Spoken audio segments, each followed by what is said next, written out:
qodob waa ka qodobka labaad oo ku garan karto inuu qiyaamihii dhow yahay oo calaamaadkeedana kamida nabigana wuxuu yiri calayhi salaatu wasalaam adoonta inay dhasho rabbataha an talid al-amatu rabbataha inay adoontu dhasho rabbigeed yani maxaa laga wadaa ilmaheedii ay dhashay bimaqaam uu istaagay sayidka oo kale meeshii sayidkii lahaay oo kale waxa kale nabigana ku daray calayhi salaatu wasalaam meesha culimada tafsiir badan bay geliyeen culimada tafasiir badan iyo macaani fara badan ayaa lagu fasiray بعض العلماء waxay leeyihiin waxa weeyo inuu waalidka adeego oo shaqeeyo ilmihi yara ee la dhalayna uu iska jifo waalidka inuu adeego shaqeeyo ilmihina uu guriga u jifo oo gabadhii hooyadii ay dabka ku jirto gabadhina ay sarirta ku jifto ilmihiba la adeejisan waayo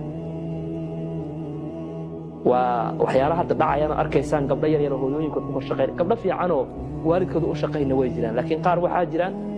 maanta rabaanba in waalidkooda ay istiqdaamsadaan ay ku shaqeystaan waxa kale oo nabigeena uu yiri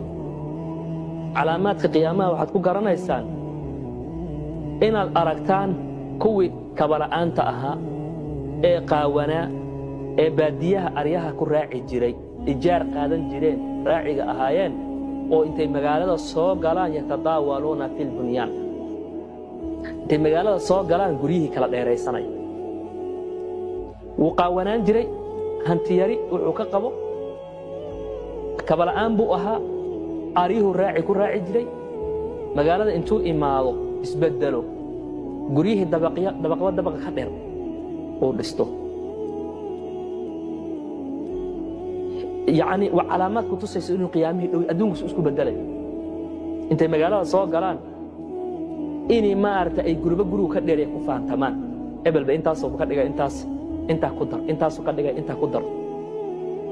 حتى لو أركيسان ذل لقولي شن سنة اللي حسن المجال كجيران عشان يتوان دبق لحية توان دبق لسيان كي كران أنت كجرت تاجي أنت إلاك وأنا ضد مجالات حد صاغ قالي وعلامات كتوسيسو إنه قيامه ودويه